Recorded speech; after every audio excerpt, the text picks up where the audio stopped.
قبیلہ عبد القیس کا وفد رسول اللہ صلی اللہ علیہ وسلم کی خدمت میں آیا۔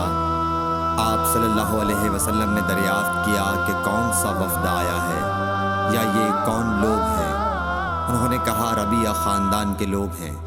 آپ صلی اللہ علیہ وسلم نے فرمایا کہ مبارک ہو قوم کو آنا یا مبارک ہو اس وفد کو جو کبھی نہ رسوا ہو نہ شرمندہ ہو۔ اس کے بعد انہوں نے عرض کیا کہ ہم ایک دور دراز کونے سے آپ کے پاس آئے ہیں اور ہمارے اور آپ کے درمیان کفار مضر کا قبیلہ پڑتا ہے۔ اس کے خوف کی وجہ سے ہم حرمت والے مہینوں کے علاوہ اور ایام میں نہیں آ سکتے، اس لیے ہمیں کوئی ایسی قطعی بات بتلا دیجیے کہ جس کی ہم اپنے پیچھے رہ جانے والے لوگوں کو خبر دے دیں اور اس کی وجہ سے ہم جنت میں داخل ہو سکیں۔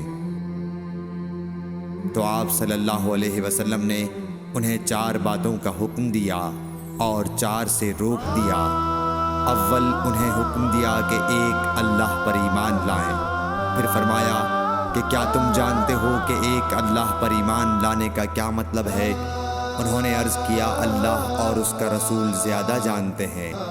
آپ صلی اللہ علیہ وسلم نے فرمایا ایک اللہ پر ایمان لانے کا مطلب یہ ہے کہ اس بات کا اقرار کرنا کہ اللہ کے سوا کوئی معبود نہیں، اور یہ کہ محمد صلی اللہ علیہ وسلم اللہ کے سچے رسول ہیں، اور نماز قائم کرنا، زکوٰۃ ادا کرنا اور ماہ رمضان کے روزے رکھنا، اور یہ کہ تم مال غنیمت سے 5واں حصہ ادا کرو، اور 4 چیزوں سے منع فرمایا، دبا، حنتم، مزفت کے استعمال سے، اور چوتھی چیز کے بارے میں شعبہ کہتے ہیں کہ ابو حمزہ بسا اوقات نقیر کہتے تھے اور بسا اوقات مقیر۔ اس کے بعد رسول اللہ صلی اللہ علیہ وسلم نے فرمایا کہ ان باتوں کو یاد رکھو اور اپنے پیچھے رہ جانے والوں کو بھی ان کی خبر کر دو۔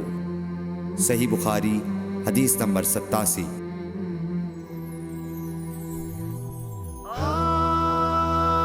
عقبہ نے ابو احاب بن عزیز کی لڑکی سے نکاح کیا تو ان کے پاس ایک عورت آئی اور کہنے لگی کہ میں نے عقبہ کو اور جس سے اس کا نکاح ہوا ہے اس کو دودھ پلایا ہے۔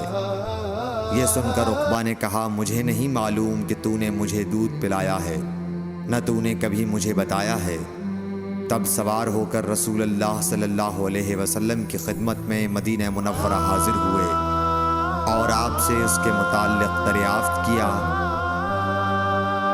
تو آپ صلی اللہ علیہ وسلم نے فرمایا کس طرح تم اس لڑکی سے رشتہ رکھو گے، حالانکہ اس کے متعلق یہ کہا گیا۔ تب عقبہ بن حارث نے اس لڑکی کو چھوڑ دیا اور اس نے دوسرا خاوند کر لیا۔